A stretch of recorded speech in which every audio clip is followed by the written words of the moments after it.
Okay, so first of all, thank you very much for being here after a long and interesting morning today from the previous conference that you have had. My name is Juan Bethancourt. I'm the actual president of the Mexican Network of Talents Abroad, chapter Germany. In the following, I will definitely try to explain you what is this association, and furthermore explain you a little bit more about what are their objectives and how does the Network of Talents Abroad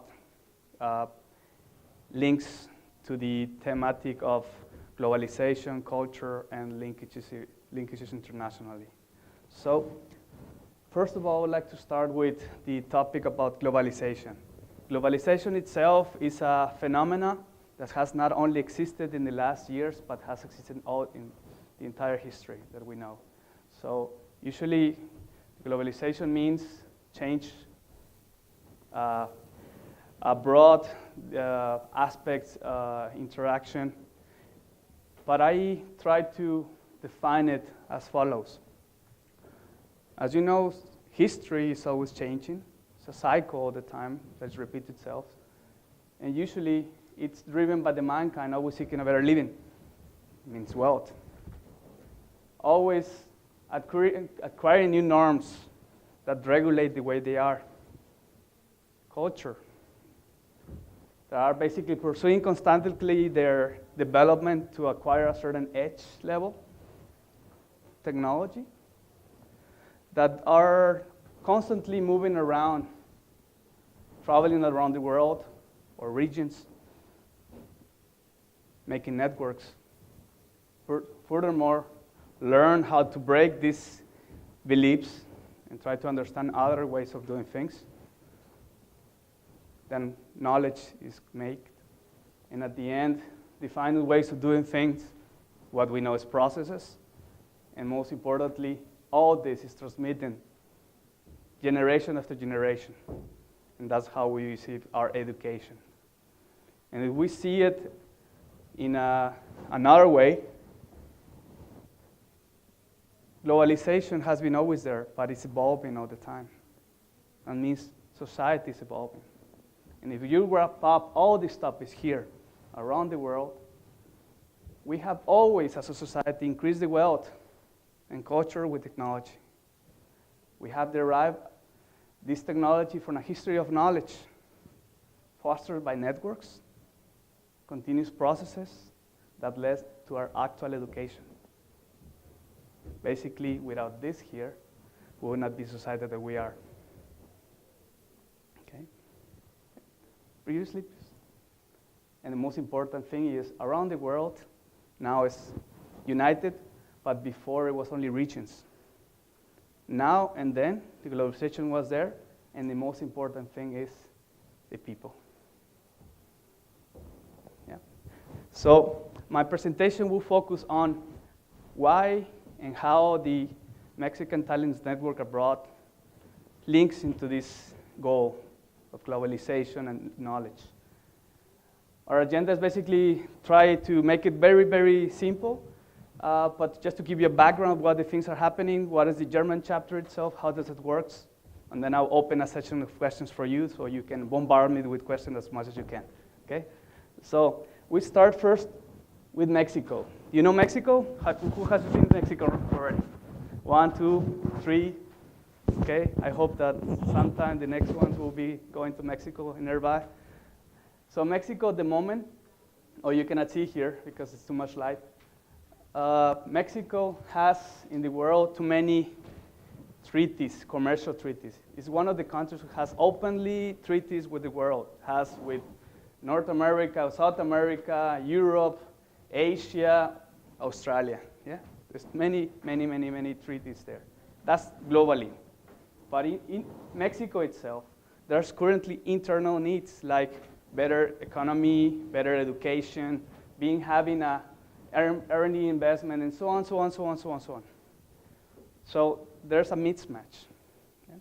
And there's also too many people abroad that are from Mexico in which these guys can really make a difference for the country. It's not only for Mexico, from your countries. I don't know how much countries we have here, but we all try to make our best first for ourselves, and second for our families, that mostly those families are maybe in our country of origin. So with this picture in mind, the Mexican Talent Networks tries to make a link upon what is the needs of Mexico and trying to make a bidirectional interface with the people who are as migrants in some other country. Forget about Germany. This program is worldwide. It was established since almost 10 years ago, and it's focused basically sharing knowledge, experience, and contact sharing. For what? To access those companies, those institutions, those academic institutions, those individuals who want to make an interface abroad through us. We are in the world, well, this is a little bit old, but here there's many other chapters right now. We are in the world more than 20 chapters. This organization is basically fostered by the government, by the Foreign Affairs Department, through every embassy in each country, and is developed by chapters in each country, and currently there are more than 20 chapters in the world. How we arrange? By the fields of knowledge in relation to the knowledge, to the needs that I previously described to you. Yes. So our objectives, as I told you before, is mainly to promote interfaces, create synergies abroad, basically telling to any single institution that we can have high value added projects because the members of this Mexican Talent Network are high skilled people who didn't came or who came here to join either an university, to have a job, to have basically a program of research, and to contribute basically with the Mexican prestige to show to the people, hey, Mexico is not only what you see in the news. Yeah. So what we have as a difference, because you can say, okay, it's a typical network. Networks exist all over the place and so on. That's why I want to show this to you, this information. Usually when you have networks and you want to have expatriated communities to join and to make some kind of programs, you only have intrinsic innovation and motivation, you have creativity and a lot of guts and time to do some projects. But what we're trying to do in this network is to really gain also from the special features that to every single, I think, not only Mexicans, but also a lot of Latin American people around, has a strong affinity to their countries because they are the families living. To have a vocational and leadership, what does that mean? Hey, if I can do a little bit like this, I don't have to show off myself. I can do this little thing, but I'm already a leader. Why? Because I'm taking the first step to do it. That's a typical Latin American, or also in other countries, differentiation. And the people also have a certain credibility because they are not only having a certain position, but they are managers or executives or XXX something that I'm going to explain you later on. And we have a planned structure. What that just means, because we're in chapters in each country, we have a certain kind of plan to do the things, and we have a certain support, not only from the government, although we are an NGO, by the way. We have also support from different institutions, like, for example, if you want to speak about the aeronautic field, let's put it about Airbus. If you want to speak about energy, we can have a different energy institutes that are also supporting us. If you want to speak about other arts and cultural activities, we have other institutes in Germany who are also fostering certain projects with us, or through us, not with us, because we are a vehicle to do these projects. Yes. So the German chapter, why it was founded? In Mexico, there's a big image about Germany, or I'll say a very influential image about Germany, like in the other countries. But there's another topic with Mexico and Germany. Mexico had a very long relationship from a couple of centuries with Germany already, and this has resulted in the way that we have, or we see Germany as the most promising commercial partner. For example, all the Kefas, or the Volkswagen that were done, the little ones who were running around Berlin for so many years, were done in Mexico for some 35 years. We have also strong technical ties to Germany. So there's a bidirectional exchange since years. We have also an increasing number of Mexican professionals living in Germany, and also in the other way around, a lot of Germans living in Mexico. Most of these Mexicans living in Germany are either scientists, either managers like me, exchange academics, or students who just came here to do some kind of program and then they stay. Yeah?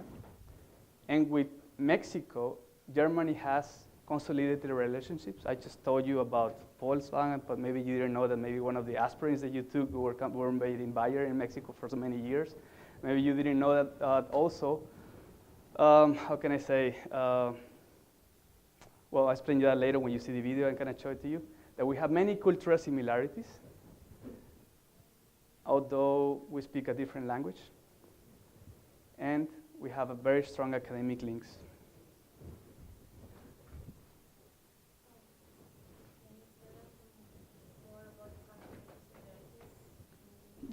Yes, of course. Cultural similarities. I explain in 1 minute why is cultural similarities. In Mexico, when the immigration came for 300 years, there were too many people coming from different countries. There were Holland people, there were Italians who didn't stay in Mexico, there were a lot of Ireland people, and there were a lot of Germans. Germans came to the northern part of Mexico and they stayed in the northwest part of Mexico, and they developed a lot of the agricultural services. For example, the first beer in entire Latin America was made in Mexico, beer. But this is nothing to do with the cultural. It has to do something with that the German at that time for 200, almost 200 years, yeah, they developed a certain way of working for the Mexican community at that time, not so advanced. This heritage, this kind of guidelines fostered, stayed in the communities in such a way that not every single Mexican is like, poop, poop. We do that, pragmatic, we stay directed to the things, and we are quite objective. But the communities, the areas who were embraced by the, at that time, German community are now like that. And it's very unusual to hear that, but there's many, many other examples who have this kind of thing in Mexico, not only in the northern part as before, but in other companies now segmented across the country. Okay, so if we continue, the objectives of the German chapter in Mexico are, as I told you before, to establish a link, a very strong link, to have as a differentiator from other networks an informal channel. If I give you a couple of examples, currently we're developing a project in the energy sector, or different projects in the new renewable sector, but this project was done not because a company came and just tried to look in Germany, but because it was done through informal ties. And how? Because the person who is leading one of the sectors tried to do it by his own will and open a certain channel for certain institutions. And that happens not only in energy, happens also in cultural aspects, in arts, architecture, automotive, space, and many other sectors that I would show you before. Please. Currently we have, if you remember the previous needs that Mexico has, we have different strategic sectors in which this chapter is focused on. Why? Because otherwise we didn't have any kind of focus in trying to do something, yes? So worldwide, the chapters are having a different constellation of areas. For example, in China, it's mostly information technologies and IT business development, but not health service and so on. We have all this because all these things here are related to our countries. And we have a strong heritage from the German development and also from the Mexican involvement with companies or institutions or universities. And we have, for example, collaborations, just to give you some examples, from DAA, the Uni Karlsruhe, Uni Hamburg, Uni Stuttgart, Uni München. I go away with a lot of universities, so I will not stop ahead. With many R&D institutions like the DLR, Fraunhofer, and so on, so on. So currently we are also being the vehicle or the platform to bring people here to see and to connect with institutions. Why? Because we are already in these institutions. And we're doing that, by the way, I had to clarify. I'm not 100% in this full time because I have my own job, my own company, and this is free of charge what I'm doing. Okay? So it's not a company who is running this. It's a group of people who are using these extra 3 hours of their time each day to do this happen. Yeah, so we do it for free and for own interest of doing this. Okay. Until now, is there any question? I'm gonna anyway ask later on for you for your questions, but any question until now? Yes? Do you have any idea of, going back to the question before, what the percentage of people with German ethnic background in the Mexican population is? Because I know in the U.S. that the largest ethnic group is of German extraction. Yeah. Well, if I go to ethnic extractions, I will immediately think about the Mennonites. Yeah? There is a big community in the north part who are all Austrian, Austro-German, so to say, heritage back in the days when the Empire of Germany was still ruling. So the Mennonites have still this culture of only sticking to the Orthodox way of doing the things for 200 years. But in percentage, I would not have a number, but I can say in the influence that the community of Germans in Mexico is if I say the PIB or the global production of entire Mexico is affected, but mostly 5 to 8% of the entire big volume of things of Mexico is basically done because German influence. So it's 5% is already a lot for a country. So if you think, for example, in the States, what is the Chinese are asking for, or what is the influence of a Chinese society in the States? Well, it will be less than 3%, although the economy is so big. Please? There is also a really important point. I'm the vice president, let's say, yeah. from this organization. And something I would like to add to my colleague is that you ask about which is the German heritage which we have in Mexico. I mean, you would hear it afterwards, and the German school have in Mexico, which I was actually part. I mean, was in there, has a strong linkage to there. I mean, and all of the German schools now are bringing all the people studying here to Germany, and they have a strong linkage. Germany has a big interest in continuing to this interest. I mean, just to give you one number, 6 of the last 7 ambassadors of Mexico have studied in the German school. So they are a strong cultural linkage. There is, in difference to the linkage to the U.S., there hasn't been a compromising. It was also always a positive. Germans are always interested in Mexico, as Mexicans are, respecting and admiring the way of works of how things are doing here in Germany. So this is, this strong binding that we have, and it's a really old linkage. And is German taught in schools? It's not taught, but nowadays also in not German schools, there is interest of learning German. I mean, to the Worldwide Championship in 2006, there was the country which has more fans besides the Germans. There wasn't Italy. It was no European country. It was Mexico. So this is, they are really interested, and they really came here because they like it here. And they now, after the Worldwide Cup, the people wanted also, there was like a boom from coming here to Germany, even though much of they don't speak They don't speak German, but they are trying to.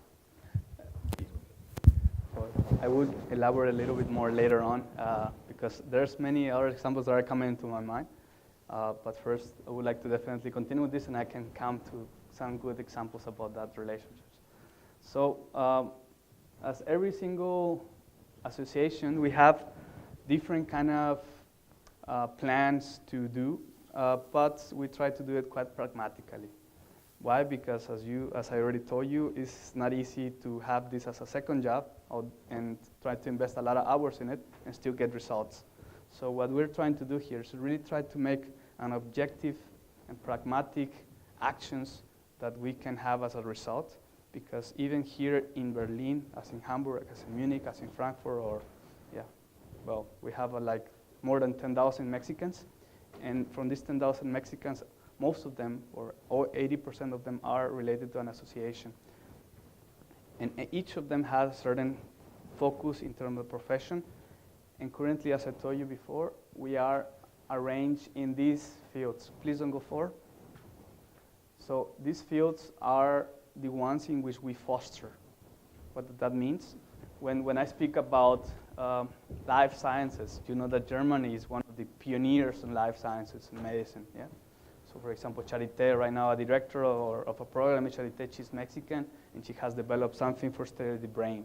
And she's making different kind of programs with Mexico that are way are to teach our Mexican colleagues and also our Latin American colleagues to know more about this research, free of charge, because it's a program that is fostered that she made, she found the connections, and at the end trying to bring it to somebody who's studying that. For example, here in space, I mean, you know about rockets, satellites, blah, blah, blah, blah, blah, blah. We are one of the institutions who is advising the national, or the NASA of Mexico, into develop the programs. It's not bad, I mean, because why? Me, myself, we have worked in this field, and some other people are working here in that field, and most of them know how the things work. If I go further, for example, arts and architecture, we don't only have technical things, we also have cultural things in which we have fostering some things. For example, one of our colleagues, she's a designer. She designs clothes for women, very nice ones, and she was invited to how is it called, Francisco? Fashion Week. And in this Fashion Week, she was sponsored, so to say, by us and also by the embassy. Why? Because we find her as talent, and also she has a very unique way of doing the things. And although she didn't have any kind of support before, with the institutional support that we're trying to give her, it makes a big difference, because then she's opening many doors. And that's our goal, not to find an interest on trying to get some money for it. No, just try to make the people go further, and later on she can really, by her own motivation, give something back to other people in Mexico or here. If we continue, this chapter that I showed you before has many relations internationally. So we are the example of a structure, organic structure worldwide, and we keep this structure to other chapters in Europe. So we are the first chapter in Europe to really make the network of Mexican talents, and we gave our structure to other communities, for example, in France, or in UK, or in Belgium, or in Holland, or in, which other ones are Scandinavian right now. And we're trying just to give it a structure, and they can also follow. It's just plug and play. But also with other American chapters, because in America is a lot of Mexicans, as you may suppose. Asia, with currently China and Japan, and there's another one opening. And also other people who have other associations. For us, we're not competing against other associations. We're just a vehicle. And there's many, many Mexican associations around the world. For example, here in Germany, I can count more than my hands, my fingers. And what we're trying to do is just to foster this union and to try to give their compliments to different people to find some kind of institutional support. Because at the end, we're not competing or cannibalizing our efforts. We're trying to do the same effort, the same aim. And this whole thing also gives to companies, to institutions, to corporations, to universities, the extra, how can I say, content that you will not find in something that is just made by, how can I say, on the fly. Yes? So, oh, it's not, you cannot see it correctly, but okay. So if I go a little bit deeper, oh, here's a matrix. You cannot see it, but here are lines, okay? So in Germany, what we have is, we have a structure that is run by different fields, and we have also some bondings. These bondings or linkages are either people who are in the academy or artistic media, business development, legal, blah, blah, blah, blah, blah, blah. And we, for example, obtain the leads from them. For example, me, I'm a business developer with my own company. If I had some kind of thing happening there in which I need support from, let's put it this way, environmental systems or programs or any kind of thing, I'm gonna go to Letty, and Letty tell her, hey Letty, there's this thing happening. Can you please check if we can do something? And then she elaborates through her networks this program. So I just put the seed, I'm the lead, I put the seed, and then she elaborates the things. And the benefited partners are not only businessmen, not only institutions, most important, students, or people who's learning and trying to find their way. Yeah? So we are, no, go back, please. We are not only here in Berlin, so we are in how can I say, Bundesweit, so Germany-wide. So we are either in Hamburg, or in Munich, or in Bonn, or in Frankfurt, or in Freiburg, or in Stuttgart, because what we have been seeing is that we are most like the Chinese now, that every single place where you go, most probably you find a Mexican. So it's a little bit funny, but it's a little bit true. And this structure is the backbone of the institution. So if we find something that is not easy to do and is fussy, I mean, we keep it fussy and it's not into us. If we find something that is easy to do and achievable, definitely we will do it. That's why we're focused in three single things.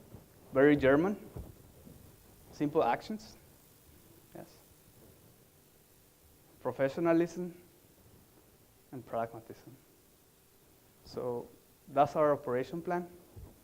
So we had to do the things right first time. Doesn't matter that it's like this, but we prefer to do these little things, but they are done, not like this and like poof in the air. We're trying to do always an exemplary job, although it's not our first job. It's our second or third job maybe. And second and third is always trying to do pragmatic things. I mean, if we have the vehicle, we have the structure, we have the support, we have the people, why would you start to think how to invent the wheel? Okay. So, if you continue. Now the questions round. So from my side, that was it. But before I finish, and before you elaborate a little bit the questions, I want to show you a video in case somebody doesn't know Mexico from my eyes. Please.